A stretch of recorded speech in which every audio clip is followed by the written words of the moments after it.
give it a few minutes for some folks to get on. How's everybody doing so far today? Thumbs up if you're doing well, thumbs down if you're not. Turn the camera off if it's miserable. I'm kidding. I'm like trying like crazy to get Sophia to smile. It's like pulling teeth, girl. Come on. She's got a great conversation going with herself. Sorry, I'm just, preparing my stuff. I'm kind of a little focused right now, but definitely I like to smile, especially when I'm eating. Gotcha. All right. So quick reminder on today's call. What the heck's the point of it? My plan is all week, this week, each day to just kind of give you guys a little bit of a reminder what the day's about, what the next sets of days are about until you guys pick up on it and get kind of comfortable with it. I'll get into a little bit of the structure and the format here in a second, but today's all about sales and acquisitions. I call it sales and acquisitions because it really just depends on the type of business that you're in or what you're actually doing, whether you're selling or whether you're acquiring. It's all the same strategies. It's all the same thing. Just depends on the business, on how you position it or the way that it's talked about on there. So we're going to get into some of those things. We'll talk some of the nuances there, but it's more going to be for some coaching and some guidance on that. Tomorrow is all things marketing other than SEO. So we'll be getting into a lot of different components of marketing. We'll kind of talk through some of the stuff, see what those that are on the call, we'll kind of break down, see what you guys got or whatnot. And Jordan and Jacob, you guys are screwing me up here. I look over on one side and I got both of you, on one side I only got one of them. Let's see, Thursday is the SEO day / those of you that have Lead Vault, it's going to be kind of a bonus day for you because we're going to have back-to-backs. Those of you that are on Lead Vault right now, we do have our set beta call tomorrow. That one is still on, so do be prepared for that as well. And actually, I think I got to adjust some times because I think all of these land right about the same time tomorrow. But I'll cross that bridge after this call. And then Friday is going to be kind of your general coaching, open discussion kind of thing. And really all the days are just that. It's not necessarily you're going to come on and there's going to be a set training. Some weeks I might, or Roger might have a set type of training. Other weeks it might just be, hey, today we're talking these type of things. What do you got? What are you struggling with? What ideas do you have? I guarantee you there's some people on here right now that are movers and shakers. I pick on Charles like crazy. I pick on Jordan and Jacob a lot. I pick on Liz and Marie a lot, but I know you guys are doing stuff. John, everybody actually on here is doing some things, got some stuff happening. We can all learn from each other on it. So with that said, does anybody got any questions as far as the weekly format or anything? I wanted to recap that. A couple people weren't on yesterday that are on now. So just wanted to hit on that real quick. We all good? Would you say Friday is just kind of the wrap up of the week and Q&A kind of stuff? Yeah, when we get into our rhythm on our normal Mondays, not yesterday being the first Monday of the month, but the normal Mondays, it'll have a little bit of a rhythm. We'll recap Friday, but then it's also general questions. It could be about any topic, anywhere across the board kind of thing on Fridays. Okay. So then with that, today format is all around sales and acquisitions type stuff. And I've got some stuff that I want to get into eventually, and I want to start talking about, but I want to see what you guys have going on first. I want to see what's working, what's not, what are you struggling with in this space of the sales and acquisition side of our business. Pretty much everybody on here today is real estate based. So it's more acquisitions department, right? Trying to acquire opportunities. But in reality, all that is it's your sales team.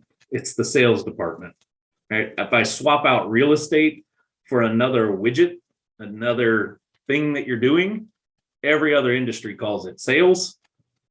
For some reason in real estate, we call it's the acquisition side of the business. Jacob, you sell cars, it's the sales side, right? You're acquiring a customer to buy a car.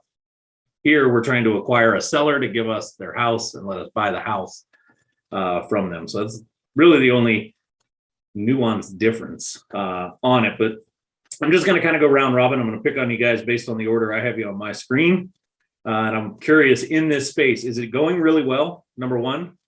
Or is this an area that you're struggling in? And if it's something that you're struggling with, what's kind of the struggle? If it's going really well, I'd like to hear like, what are you doing that's working really, really well that we might be able to unpack deeper for everybody else. Does that sound good to kick us off here? So I'm going to just go right screen to the left on my end. So Chris, you're up first. Yes. So that is our number one struggle in our company. That's really what's holding us back right now is the acquisitions aspect. What we're doing, so to acquire customers, we have multiple lines in the water, that being outbound texting, social media blasting. We're doing direct mail. We're trying these different avenues. We have broad lists. We have very focused lists. And we're playing the numbers game right now. We're trying to increase numbers, but nothing's happening. Once our conversion rate is actually pretty well.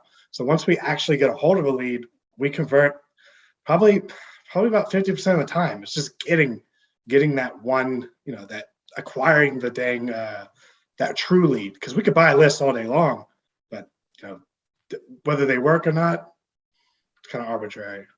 Okay. So, and this will be for everybody else. I'm going to put a kind of like a definition, a defining line on where I believe marketing ends and sales starts, right? Where does marketing end? And it's now part of our acquisition process. And for me, it's the second the first marketing message goes out, marketing is ended. I can buy a list, to Chris's point, and build a marketing campaign around, right? I can do SEO, that's marketing. I can cold call, it's a marketing technique. The second I dial the phone number and they answer, I've now stepped into the acquisitions role. That makes sense? I mail them a letter. The second that letter gets to their mailbox, I've now crossed into the acquisitions process. I send a cold text out. The second I hit send on it, I've now crossed to the acquisition process. Does this part make sense so far? The reason I want to put that defining line on it is because all of those things we can control. Chris wants to increase numbers, go buy more lists. Go buy more names, skip trace more, send more letters, send more text, do more cold calls, put more bandit signs out, right? That's a way of increasing numbers. Where the struggle typically comes in, and we'll break this down deeper here, is once I cross into that acquisition process, what's the step? What's that next thing that I'm trying to drive for? That part makes sense so far? So Chris, keep going from here and then we'll get through everybody else here in a second. Once all that's out, right now, you're saying it's a struggle, but give me an example. Like right now, what is that typical next step? I don't care how you acquire the information. I don't care how you're trying to target them to get in touch with them. What is it you're trying to get them to do next? To, first of all, take action and to contact us, essentially, one way or another, is to get them on the phone, get them to check out our website is what we've been pushing. And it's just constant follow-ups in that same aspect from there. Okay. I'm not going to go, I don't want to take the whole time just teaching off of yours. I want to get a feel across. Yeah. But that's good info. I want to hit everybody else and then I'm going to see what the consensus is. I have a feeling it's going to be similar across. There's a couple of things that you said I want to dissect here in a second. So we will come back to that. So next up, Charles, is this going well for you? Not going well? If it's going well, what's working? If it's not, what's not? I know what's my issue. I'm a one-man team, but for being a one-man team, I think I'm doing pretty decent for myself. Leads, I don't have no marketing. I guess SEO would be the only thing that I'm paying for, but I haven't used, but I will be, because I think it's the easiest conversion. Honestly, these people are begging for us to do to take over, either sell them, give them a solution basically. I born and raised in New York, so I'm a natural born negotiator. We're cutthroat, so we make sure that we land the deal the day we go to them. I'm a landlord as well. So I have those duties, rehabbing buildings and still acquiring more. I guess raising capital is very important. But now I'm looking different, more strategic ways on being able to sell and keep most of this money because Uncle Sam is eating me alive. John. Yeah, for us, just getting the leads in and really being consistent with that for ours. Jumping into Louisville, we're doing absentee owner a lot just because of the market, but there's all kinds of people rushing to Louisville. So we're in the middle of it and trying to just be a little different. So we're sending out direct mail, just trying to get up with other people, real estate agents, and actually some people that are in just networking. We're actually trying to get some of that going as well. And from that part, it's getting people to call back.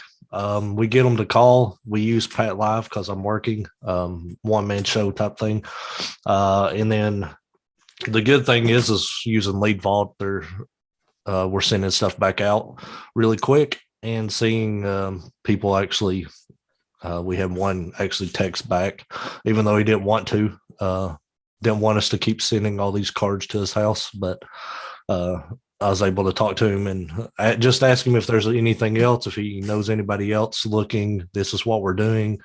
And he didn't say F you and quit. He said, I'll take me off your list, but I'll keep you in mind. So at least that was one good thing. But yeah, and then the big thing is next part is getting people to go look at the house and get offers signed. So yeah. Gene. So Kim and I, we're kind of like doubling down on what is working well, which is the realtor outreach. That's primarily been our source of leads is through realtors.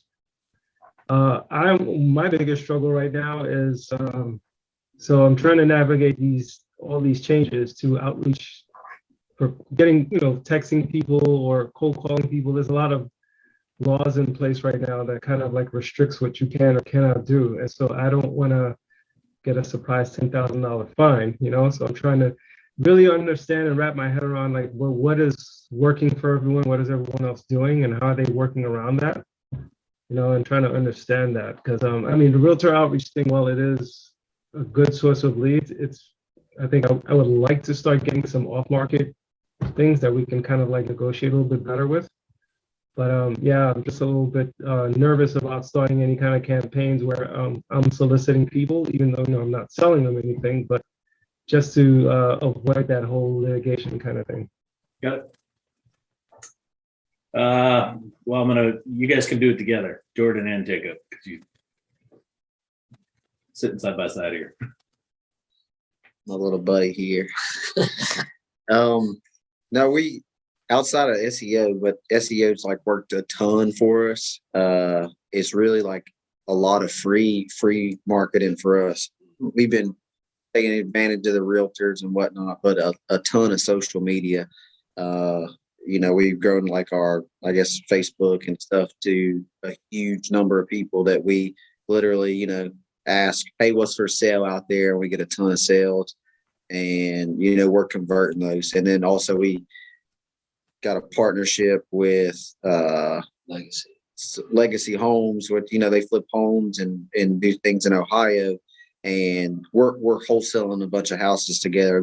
They're locking them up, and then we're getting first right of refusal to those, and buying some of them, wholesaling the rest, pitching some off to landlords, and the rest is buying unowner occupied landlord homes. We're buying, a bunch of properties from landlords or retired landlords or old tired landlords and converting those. But like Sean was saying, through the midst of all this is the conversion of it. And we're getting really good at using LeadVault to develop a good follow-up system and keep track of our leads and literally walking them step by step, towards the finish line. If you move one person one milestone a day, I mean, you're just making steps in the right direction. Eventually one of them's going to meet the finish line. So that's what we're working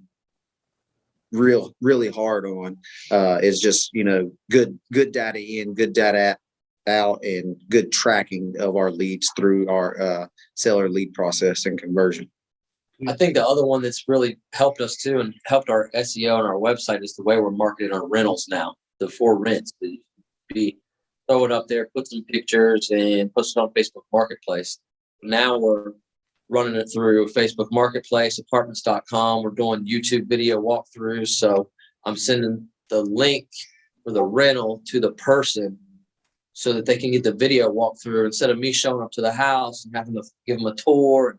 They're sitting on the YouTube video for 5 or 10 minutes, and it helps the SEO and people are finding it. So like little things like that are just one, more efficient, and two, they're just bringing better results. Compounding. It's starting to compound quick. I'm gonna come back to that here in a second. Sophia.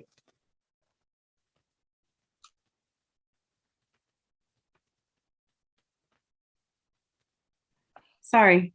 Yeah, so one of the things I'm struggling with is my overall message. So I'm a realtor, and so I work with like regular retail sales. And then I also try to do like the flipping on the side, but doing those two is like kind of messing me up. I'm doing more than the other, and it's just too much. So with my own message and trying to get acquisitions, I've finally dialed down to it, and I'm going to be the realtor that sticks to distressed homeowners, and then that's my market. That's it. And so now that I have that down pat, I can figure out my marketing message, and hopefully my CRM LeadVault is going to help me out with that too. So it's just different things, and also I get easily distracted because it's just like how Gene was saying, you can't cold call and you really shouldn't be doing this or that. So I'm just really trying to find other ways to reach these people. So I don't have anything. The things that I have under my belt in terms of flips is, wholesalers and, realtors. That's all I got for right now. Gotcha. Sal, I'm only skipping you because I think Chris gave everything before you jumped on. I don't want you to feel like on there. Victor. Okay. So for me, transitioned away from the investment company. Last year was more of a realtor in the business, and we have the tools to help out. So that's what's going really well for me. I have the tools, so I'm able to track all my leads. And then what's not working for me is on the acquisition side is finding the off-market deals, which is why we're, putting dollars into the SEO and then creating that presence here in my area. So fairly new to it. So just fairly new. So pretty much just being a realtor. Okay. Liz, since Marie jumped off, it's just you. Yeah, she had to go. She's texting me. So a lot of what everybody says, the message, I think making sure honing in on the right message is a huge deal. And then, she and I literally just did our market update, and we keep beating this dead horse, but Phoenix was the #1 appreciation market in the nation this past year. And there is a lot of competition here. So we need to stand out different from someone else, and we need to make sure that message is standing out different. And with that, also that appreciation and that happening, people have an unrealistic idea of what their house is worth sometimes. Even if they're in a distressed situation, they think, well, my neighbor's house sold for this much, and I know that, this house is in this condition. But it's getting them to understand that okay, you're not the same. You're not the same. And so we really are trying to educate people on comping and how to figure out what your price is worth and where that's coming in. But it's getting that message out and making us stand out different because there's so many people in this valley doing what we're doing.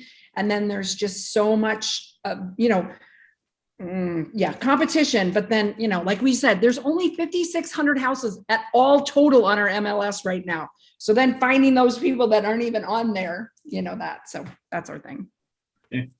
Mickey, you joined a little late and moved over, but you're next. So we want to understand better how the CRM work, the lead vault, because we want to leverage the power of the text method. We've done cold callings in the past through another company, which brought a result, but it was very costly. And so now we really want to dial in a bit more into the text and see how this is going to go. And also having everything plugged into the lead vault, like Google My Business and all that being centered, I think, at least for me, makes it a little bit more easier to have everything under one, not everything, but most of the things under just one platform. I think Mickey froze. Aisa, you want to finish up for her? Oh, Oh, never mind, she's back. I am back. Okay. Where did I freeze? I pretty much got what you were saying. One platform. Okay. You were saying everything under one platform. Makes it easier. Our challenge is the follow-up process. Until now, we've been very lucky to have the deals that we have.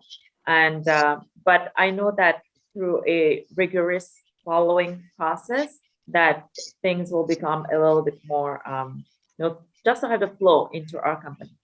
Gotcha. That will definitely help because this market, like Liz was saying, this market is insane. So it's wholesale deals, just crap. If everybody's an investor in Baltimore, it's like, it's insane. So being able to have these few deals that come in and we're actually able to do a good follow-up, it's key, definitely. Bob, Sarah, I'm not skipping you. I don't see you on video, so I'm not sure if you're fully in or if you're kind of multitasking or not. I see I'm Bob here. I'm muted. multitasking. I can do more than one thing. Go for it. I think I want to piggyback off of a bunch of people. Charles probably being the key one is the capital is important. Closing the deal, not hard to do. Born and raised in Philly, so I get it. And then getting situated and getting the systems in place, being a new starter, working full time, one man show, all the checks in the boxes like everybody else. So, and then hearing about, the regulations with the texting and the emails, get it, understand it. I'm a strategic cyber planner, so I understand it in great detail. So that makes it a little bit more difficult, knowing how the things work on the back end and having to deal with the policies and authorities to go along with it. So those are some of the things that are on the top of my mind. And then, like Mickey said, working with the CRM, getting that so that I understand it better so I can utilize it more to my advantage. Thanks. Sarah, anything you want to add? Or do you got something on, or are you just hanging out today? Okay. Oh, go ahead. No, I'm good. Thanks. All right, perfect. So a lot of similarities across the board. And I want to ask this question, just those of you that are pretty much everybody's on camera, give me a thumbs up if you guys have more than 5 pizza places in your area. How many of you guys have more than 5 burger joints? How many of you guys have more than 5 doctor's offices? How many of you guys have more than 5 attorneys? What do you think I'm getting at here? Competition. Competition's in every industry, right? So to use there's a lot of competition, right? Every industry is dealing with competition. Sit back and just ask yourself for a quick second. Pizza, for example, Charles, my New Yorker. There is no shortage of pizza in New York, right? Never. What makes you choose what pizza joint you're going to go get pizza at? Speed. Speed on that one, right? Jordan, Jacob, probably a little less amount of pizza joints. Yeah. What In we're going comparison, right? to Lola's or Pies and Pints. So that's the ones that are like local and they're not speed. They're sit down and chill and drink some beers. So quality, I like that answer. Quality makes you choose there. Liz, Phoenix, got quite a bit of pizza joints, I'm assuming, right? What makes you choose what pizza joint you're going to go get pizza at tonight? For where I live, location is a big thing, you know, that it's in my proximity because I could go really far. Kind of like speed, but not necessarily speed. I see Sal wrote reputation. Yeah. Mexican for us. There is no shortage of Mexican where I'm at. In a half a mile radius, or not even a half a mile radius, a half a mile down the same street, I can find 4 Mexican restaurants. And that's not even counting the taco trucks on the street corners. Right? There's no shortage, but every Tuesday night we go and get Mexican at the same place. Why? It's a relationship. I walk in and I sit down. I don't even have to grab a menu. As soon as I sit down, they know what I drink every Tuesday night. They've paid attention, right? They know exactly what I order. They just ask me, same thing. Yep. So it's the relationship that keeps me going back there, even though there's 2 other Mexican restaurants that most would argue are better as far as quality. But I like the feeling of I walk in and it's like I'm at home, right? I sit down and I almost feel like I know the owners. They know what I want. They know how I like it. They bring it to me. I don't have to even waste too much time in order. I bring all this stuff up because the act of acquiring customers in any business comes down to your unique selling proposition, the USP. This goes back to what Chris was saying earlier. Right? We can buy the list, we can buy the names. I don't care where you're at, what industry you're in, what market you're part of. There is no shortage of opportunities, and we can find them. We can get our hands on the names of them. But the people that you're putting marketing out to, that then step over that next border into our acquisition process, it's no different than you choosing what pizza joint, what attorney, what doctor, what dentist, what XYZ, what mechanic, what oil change place you would go to. They're doing the same process. Why should they talk to you? That needs to be the question that you answer. Biggest problem I see, Jacob, I'm going to put you on the spot. Your day job is selling cars. How frequently, and hopefully he's listening while he's talking. That's some pretty good multitasking. Jacob, are you ready? How frequently at the car dealership does somebody walk onto that car dealership, walk straight up to you and say, I want to buy this car right now. I'm ready to sign the papers. Here's the money. 1 in 50. So it happens, right? And we get this in real estate. It's very rare, but it happens where it's like, hey, I just want this thing off my hands. I saw something of yours. I'm ready to get rid of it. 99% of the time, Jacob, what happens? They come on the lot and they're in which phase right now? Their information gathering stage or browsing stage or, tire kicking. Something caught their eye, made them come on that lot, whether it was something they saw digitally, they drove by, saw a car they wanted to pull in and take a look at, right? Maybe it's type of dealership, something, right? Something was unique enough that caught their eye to get them there. That's the job of our marketing. Catch their eye, be unique, and get their attention. But just like the car dealership, nobody's going to see that piece of marketing and immediately want to pick up the phone and talk to you about selling their most valuable asset that they've ever owned. 1 in 50 are in that position. I talk about this all the time. 1 to 3% of people are in the what we call now buying phase. It means 97 and 99% of people are still trying to figure out what's in front of them.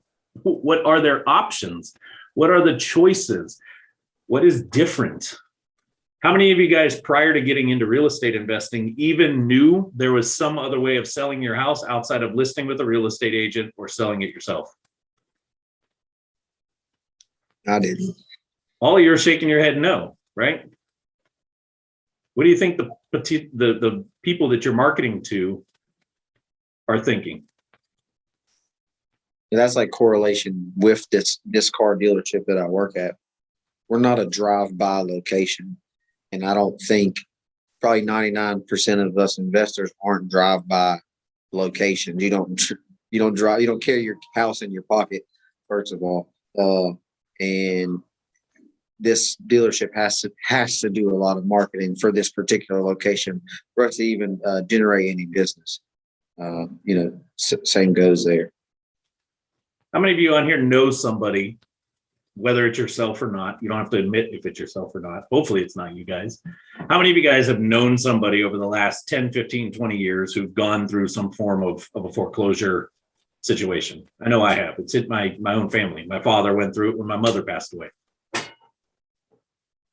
How many of those people actually knew there was another option other than I got to catch up the mortgage or just let the bank take it? Right? Majority of the time, that's what we think. I inherit a house. I think my only option is what? I got to deal with this thing. I now own it. I got to take care of the mortgage if there was a mortgage still in place on it or whatever the case was. If there's repair, if there's tenants in it, I got to deal with all of that crap. I don't even live in the state. Nobody knows. It's not super common knowledge that there's another way of dealing with real estate other than put it on the market by myself, for sale by owner, or find a real estate agent. So when we look at the baseline of our acquisitions process, it's not necessarily selling to them. It's what? Meaning I'm not selling my service to them. I'm what? John, I saw you say it. Unmute. Provide solutions. I'm educating with providing a possible solution. The first phase of my acquisition process has to be educate. Sean, we used to call that consultative selling. There's a ton of names for it, right? Ton of names. How many of you guys remember when you signed up with us? Before you even knew me and Roger and TRC. Some of you guys knew us, but before you knew of what we did, what was the first thing I had you do? Whether you got referred to us, whether I reached out to you in some way, whatever form of marketing got to you, when you finally said, hey, I want to explore this a little bit more, what did I have you all do? Every single one of you guys have gone through this process, whether it's been with me or with Roger. Watch a video. You probably either watched a video or the first step in our acquisition process is, who can tell me? Your website. Fill out a form. Website, and then you did the Zoom call. Go to this website, book a call, right? Through the booking of the call, you're filling out a form. I tell you to go to the website because I know you're going to look at some stuff. Sometimes I'll even send you the direct link. A lot of times I do that right now. I send the link to the primary page that's got information on it and book a call. And I say, hey, let's just get on a call and talk.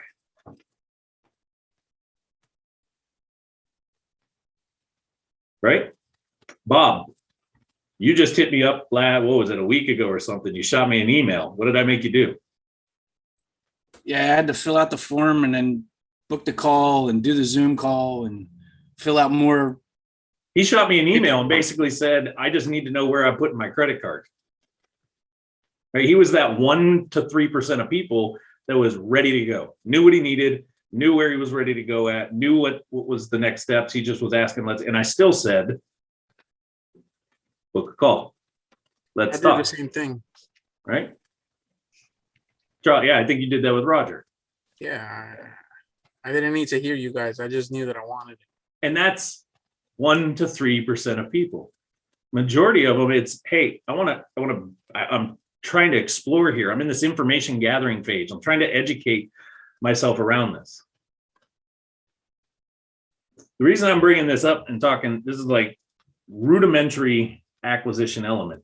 How many of you guys have heard me talk sales and marketing alignment before on calls?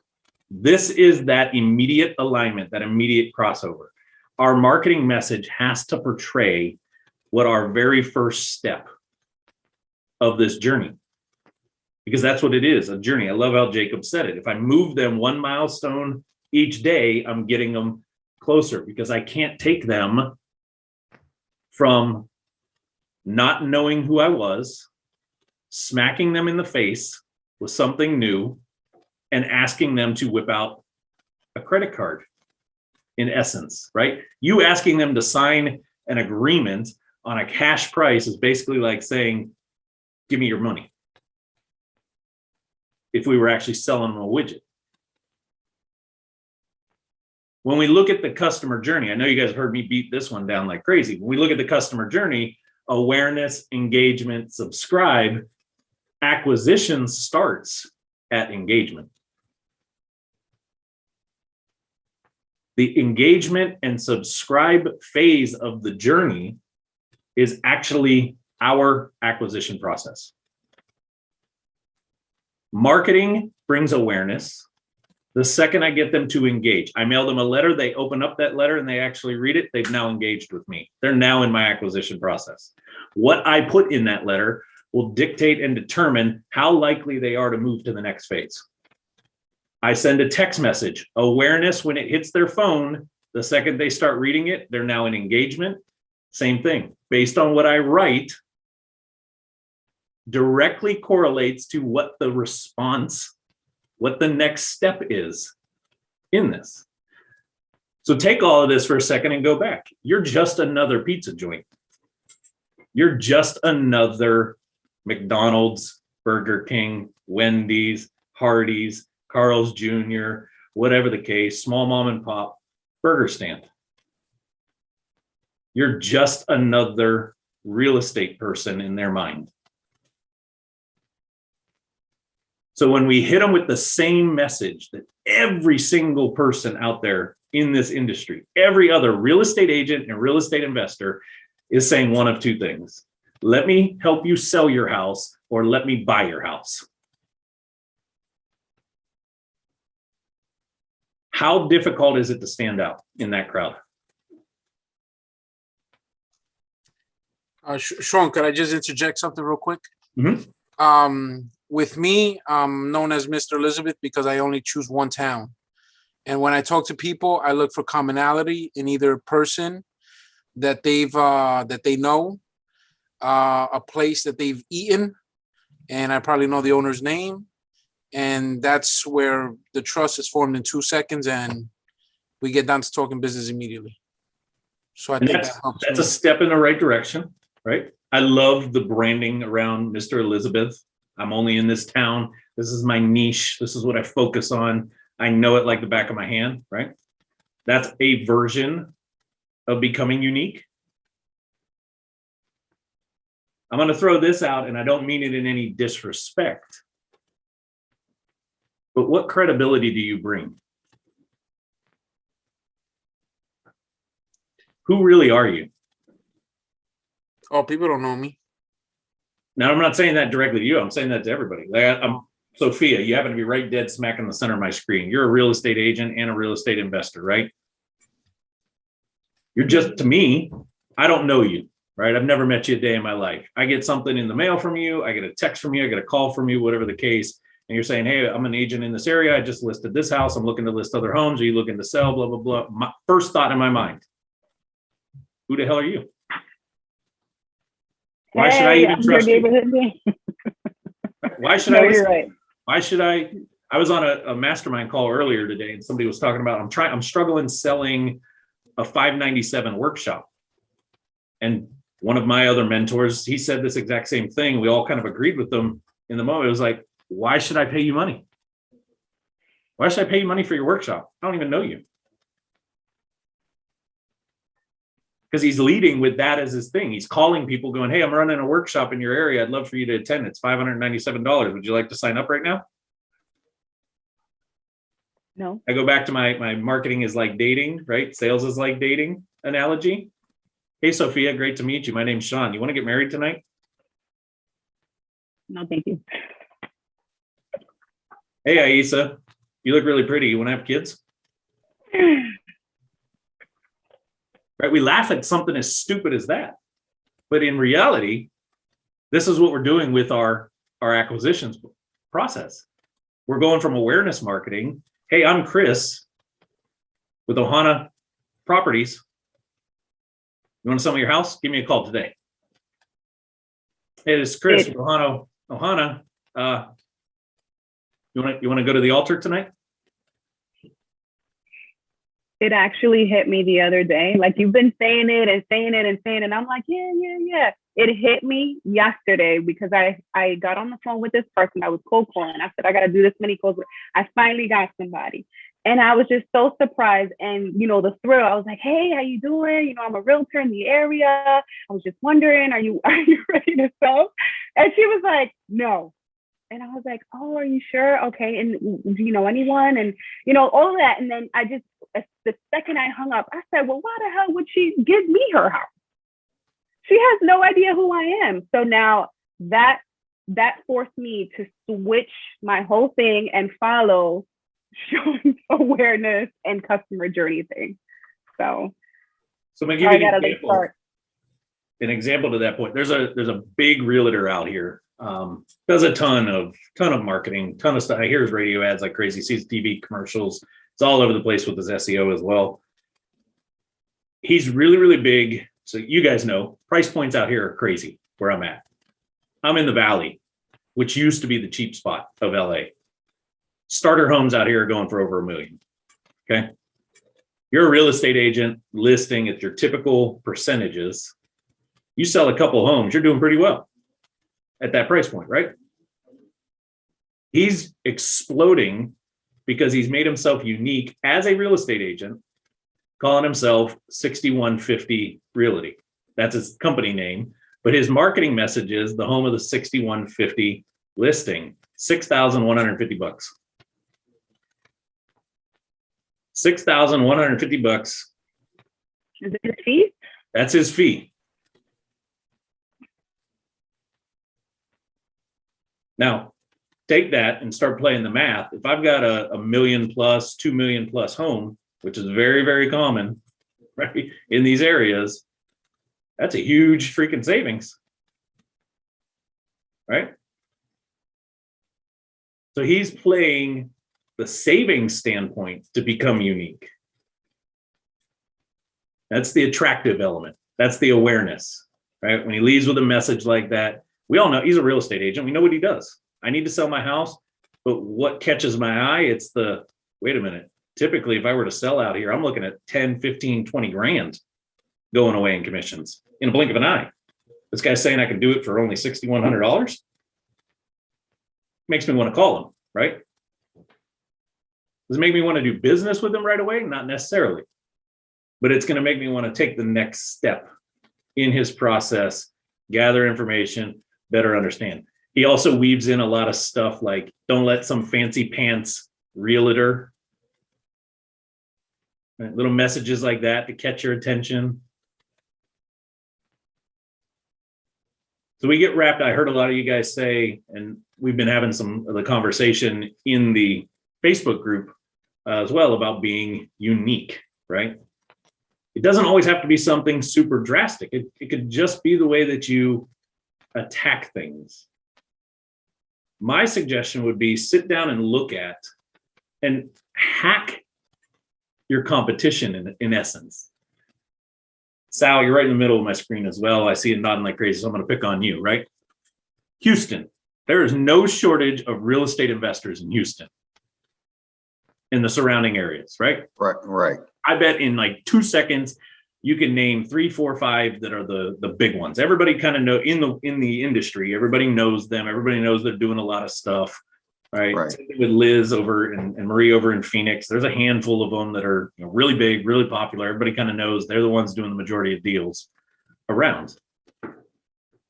Step away from being Sal, the business owner, Sal, the investor, and go play Sal, the homeowner for a second. Mm-hmm. Go through their process. Yeah, it's who are they? What have they done? Can I trust them to do this? This is my most I'm valuable literally possession. saying go through their process Yeah, sure. and see what is it. If I contact them, if I go on their website, what are they having me do next? If I go to their social media profiles, Mhm. where are they trying to guide me? If I pick up the phone and call them, how do they handle it? What's the next piece of the puzzle, right? If Right. I opt into something, I know I'm going to start getting hit with phone calls, text messages, or what is it that they're doing? How is it that they're attacking it? Right, They're doing something well if they're doing a lot, right? right. No, you're right. Domino's, I use this as a great example because it's an easy one. Domino's did this when Domino's first came out. And Domino's decided they didn't want to just be another pizza place in an area. They wanted to service something very particular. And instead of going after the masses, they said, hey, we're going to be super cheap and inexpensive, and we're going to target college kids. Mm-hmm. So what did they do? They hacked all the other pizza joints and said, what is the process like? You call, you put an order, then they start making it, takes 45, 50 minutes, then it's got to become delivery and get dropped off. So they said, okay, we're going to make the pizza cheaper than everybody else, which means we'll use cheaper ingredients, right? We're going to get it delivered to your door in 30 minutes or it's free. If it doesn't get there in the first 30 minutes, it's free. So to do that, we need to get super strategic with where we put our locations so that we can have drivers be able to get there in 30 minutes or less. And if we're going to target college kids who are typically going to buy cheap, inexpensive pizza, not the family who actually cares about quality, right? We need to look at towns with bigger populations that have college campuses and colleges around with that type of an audience, right? And their acquisition process was very simple. They put marketing out in the areas that it was, but the attractive message and the next steps was call us, get us this order in, and we get it to your door. And if we don't, in 30 minutes, it's free. Well, they've since done some really weird things. I don't know if you guys paid attention to any of their marketing campaigns right now. They're doing surprise frees instead of surprise fees.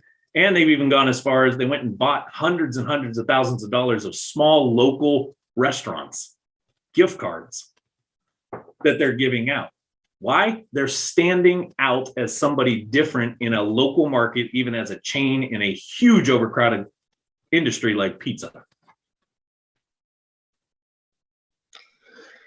You got to have the unique proposition, Sean. It's just got to be different. And that's why it's the base of the acquisition side. Because until you have this in place, I don't care. There's 101 techniques on how to acquire, how to market better, how to get acquisitions coming in, opportunities to hit you, how to get people to move through. But who cares if I flood you with opportunities that can go and generate you 100, 200, 350, opportunities if you have zero way of moving them through because you're all over the place and confused. Not to pick on you, Chris. I told you I was going to come back. I asked, what's your next step? And you named like 5 things.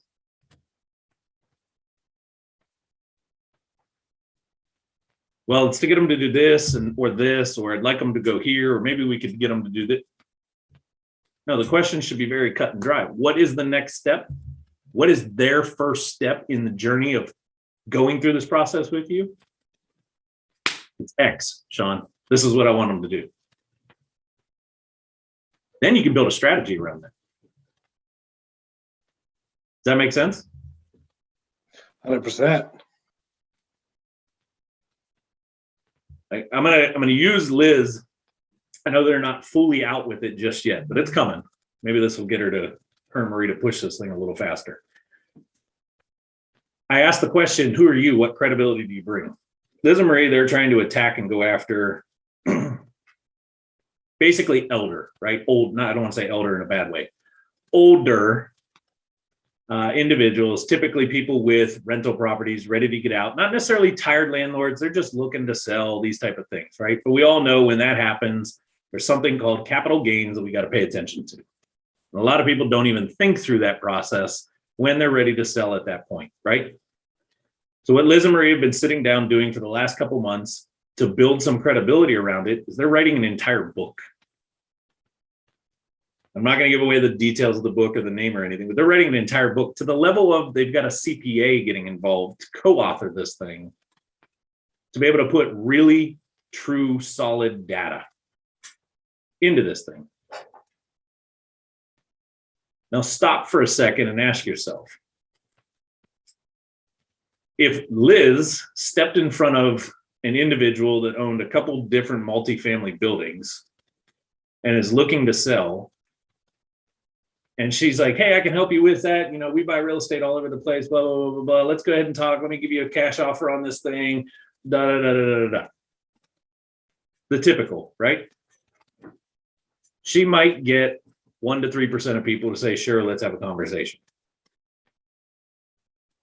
But watch how the conversation changes when it's, oh, that's interesting. My name is Liz. I'm the co-author of the book XYZ on how to keep more capital, how to keep more money in your pocket, and not lose it to capital gains when selling in your situation. Here's a copy of that book that we wrote. Love to walk you through the different strategies and options that you have. Let's schedule a time to talk about what would be the best next step for you.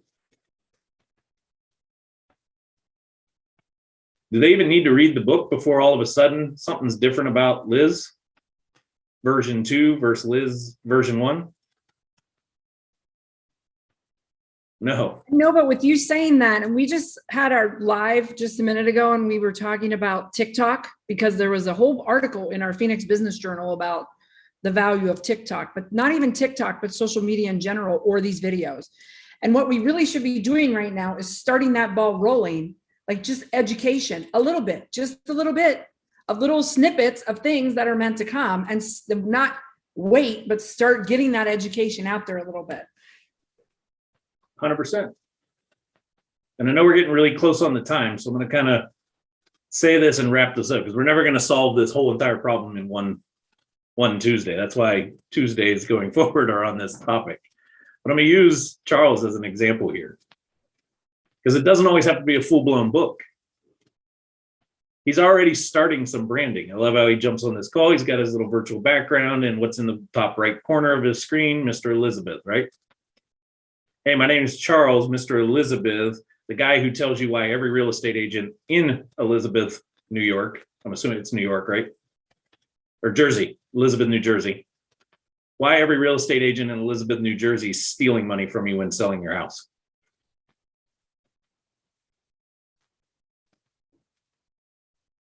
Hi, my name's Charles, Mr. Elizabeth, the guy that kills or stops real estate agents from stealing your money when selling your home.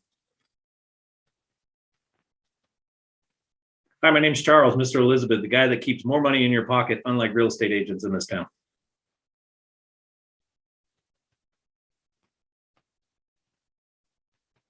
Just language changes some uniqueness there. Yes?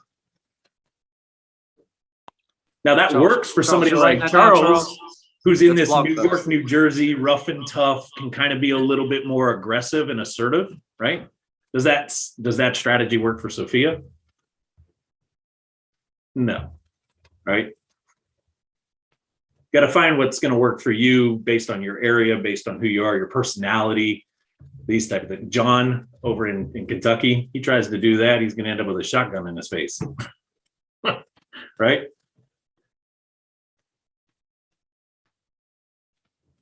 Figure out what makes you unique. If I had to leave you with an action item for this week to come back next Tuesday to the call, I should be able to say, hey, X, what do you feel is the unique element to you in your business? What makes you different than every other real estate agent, real estate investor in your market? Is it experience? Is it a process? Is it knowledge? Is it something, in Liz's case, it's the fact that I'm publishing a book on this entire topic and know it inside and out. What is it that makes you unique? What makes Top Results and REI Toolbox so unique in the digital marketing world? Roger and I have got combined 20 plus years of real estate knowledge. Not just digital marketing knowledge, actual knowledge of the industry, of doing and being in the trenches of what you guys are actually out there doing. We're not just some digital agency that understands Google and the algorithms. We understand it from a real estate standpoint.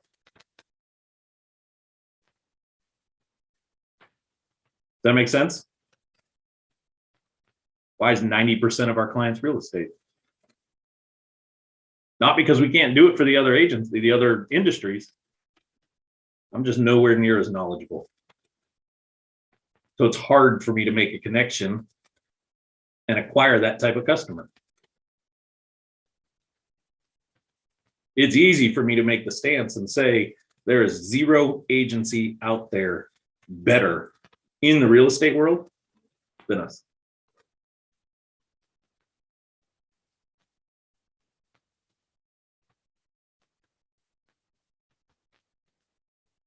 Good. Who's got questions? I'll hang on for a few more minutes to answer a couple quick questions, but I'm going to leave you with that for this week. If you got to jump. Try to come back next week with what you feel is a USP that you can build from. Sound good?